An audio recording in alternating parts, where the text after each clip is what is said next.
As a young girl, Sarah lived in a small village where education was not valued. Her parents, like many others in the village, were illiterate and saw no value in sending their children to school. Despite this, Sarah was curious and eager to learn. She would often sneak away from her chores to sit outside the one-room schoolhouse and listen to the teacher's lessons. She longed to be inside, but she knew her parents would never allow it. One day, a new teacher arrived in the village. Unlike the others, he saw the potential in every child and believed that education was the key to a better future.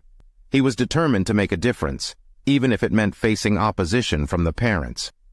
The new teacher, Mr. Johnson, noticed Sarah's eagerness to learn and convinced her parents to let her attend school.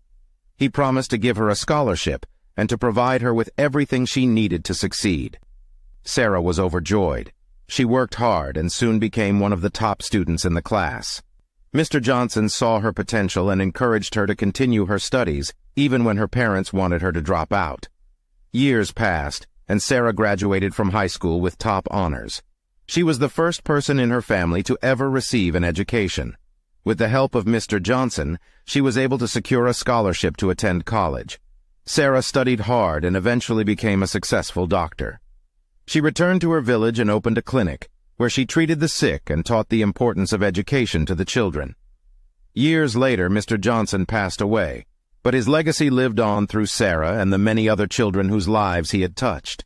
His belief in the power of education had transformed an entire village and given hope to those who thought they had none.